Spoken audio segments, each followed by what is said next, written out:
La popularité d'Ad Laurent ne fait aucun doute. Avec le temps, il a réussi à se construire une véritable communauté. Mais depuis quelque temps, l'image de ce dernier a pris un véritable coup, notamment avec la plainte pour viol aggravé déposée contre lui en 2024. Selon l'avocat de la plaignante, cette dernière dénonce des faits de viol aggravé particulièrement sauvages qui auraient été commis en Australie courant 2018, à 2 reprises, par M. Adrien Laurent sur une jeune Française qui souhaite garder une affaire qui n'avait pas manqué de faire du bruit, suscitant de nombreuses réactions sur la toile. À l'image de Booba qui n'avait pas hésité à prendre la parole. Mais si ce n'était que ça. Depuis cette polémique, l'ancien candidat de télé-réalité enchaîne les polémiques. Récemment, c'est le gouvernement qui a pointé du doigt les agissements d'Ad. Depuis quelques temps, Ad Laurent est loin de faire l'unanimité sur la toile. La raison? Ses contenus sur TikTok. Lors d'un showcase, le jeune homme a provoqué l'indignation sur les réseaux sociaux.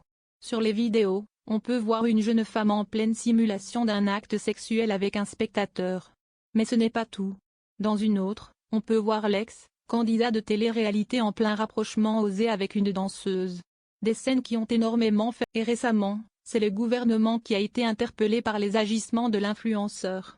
Et le 14 mai dernier, Aurore Bergé, ministre déléguée chargée de l'égalité entre les femmes et les hommes, n'a pas caché sa surprise.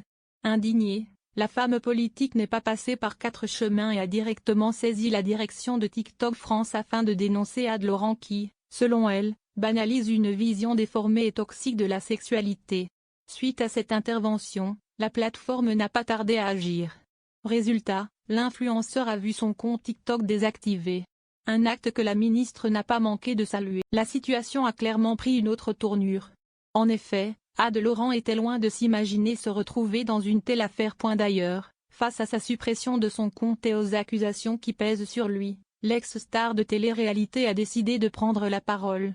Par le biais d'un communiqué relayé par BFM TV, le jeune homme a tenu à mettre les choses au clair. « Je ne suis ni masculiniste, ni misogyne, ni sexiste », a-t-il déclaré. Avant de préciser qu'il n'a jamais eu affaire à la justice, et d'ajouter n'avoir jamais eu pour objectif de blesser ou de minimiser tant la place que la dignité des femmes. Par la suite, ce dernier aurait préféré avoir son mot à dire. Car, selon lui, la suppression de son compte illustre un système de censure dans lequel il n'a pas le droit de s'expliquer. Toutefois, Ad Laurent compte bien s'expliquer. Raison pour laquelle son avocat a contacté Aurore Bergé mais aussi TikTok pour une discussion. Je regrette que la censure et l'absence de dialogue aient empêché une discussion constructive sur des sujets importants pour la jeunesse.